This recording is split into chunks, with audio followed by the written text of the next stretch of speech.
So the real question is, why should I work for you? Let's talk about why. The difference will be companies that attract people who are truly passionate and willing. Why?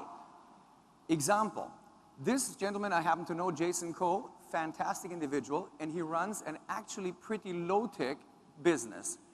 Act Media does the following thing. They do sampling in supermarkets. When you go to supermarket, they give you a piece of cheese or, the little cup of milk and all those things. Of course you can't employ PhDs to do the work. We all know that that is an income level and work level where you have to employ the nearly poor or poor. Next question is, how do you motivate these people to deliver? Normally you send people to motivation sessions, and you might have been there at motivation sessions, and guess what? They make you stand up. They make you shout your company name. Then you do team building. Then you do the flying fox. Monday morning comes, same performance, different day. The fact is that jumping around on a sandy beach with a nice beach ball in your hand and shouting your company name 3 times is not going to change anybody. It's actually a horrendous waste of money. As a matter of fact, I suggest to you the next time your company wants to do a motivation session, bring the whole company together and say to the people, how many of you want to go to the beach, and how many of you want the money that it would cost to go to the beach?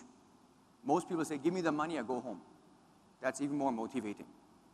The truth is that this guy has addressed a real deep-seated human issue.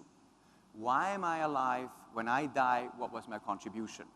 And what they do from right here, meaning it completely from the heart, they take their ladies who are not wealthy themselves, borderline poor, and they build houses for the destitute, at least twice a year.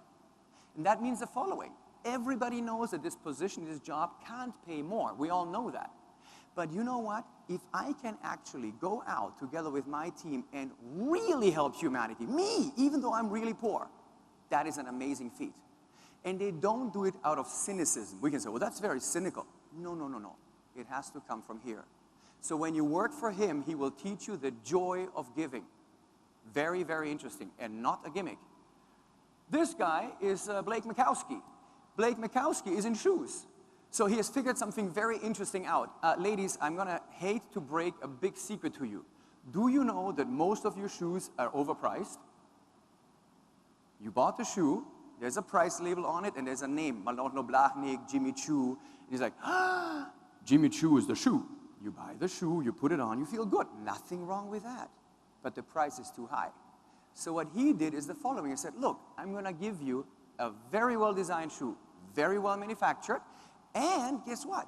For every single pair of shoes you buy from me, well-designed, well-manufactured, and decently priced, I will give 1 pair of shoes to a destitute child around the world. All of a sudden, there's a huge why.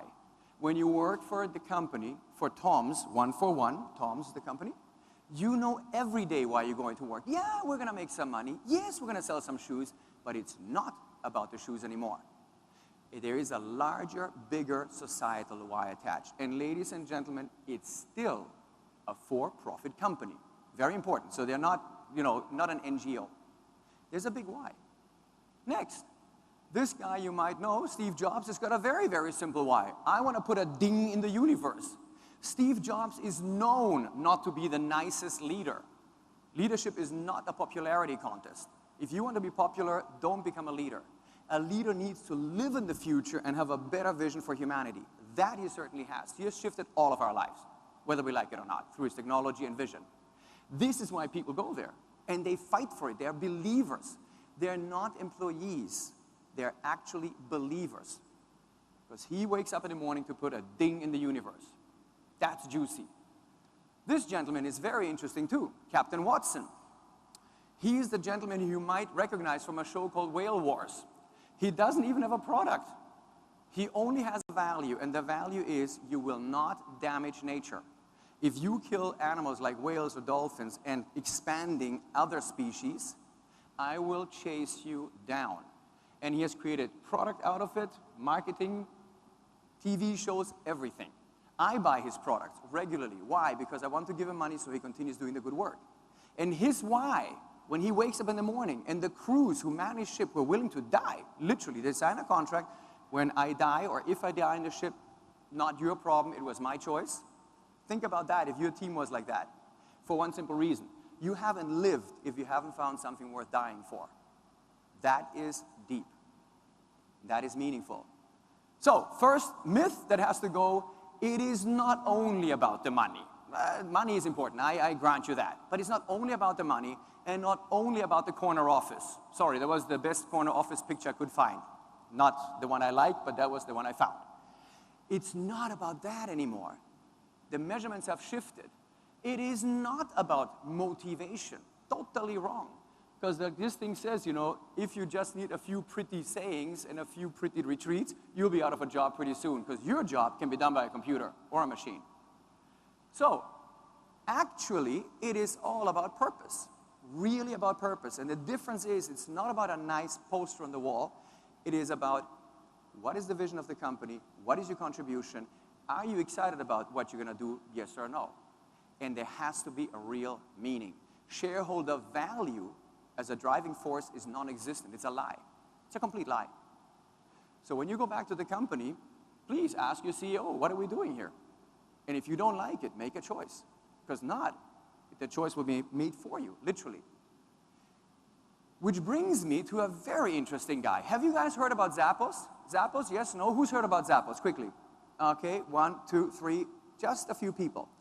Zappos has grown, again, selling shoes from $0 to be sold about 9 years after the inception for $1.3 billion, selling shoes. So that is what they do. Wow, that's not exciting. The difference is that these people have understood culture, real culture. Their why is happiness. And it sounds kind of quaint. It's like, Roger, come on. We all know happy. They mean it. When you join their company, first of all, they will train you and they will push you and bite you and scratch you. And say, that's what we want from you.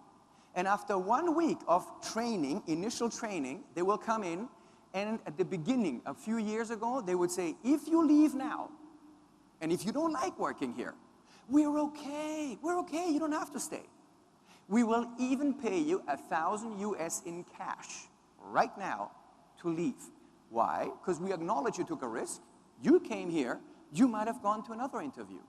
So please leave. Do you know that nowadays it's up to $4,000? After 1 week of initial training, they will say, are you really sure that you want to be here? And if not, we do love you, that's not a problem. Please, please take the $4,000 and go. Test question in your heart, if you would do that at your company, how fast would you lose half the employees? Possible? Kind of scary, isn't it? That's how they believe in their culture. It's happiness, transparency, ownership all that time. They have a call center where they trust their people so much, they don't have minimum call time. Their message is make the client happy. Longest call time. The average call center says 3 minutes, KPI.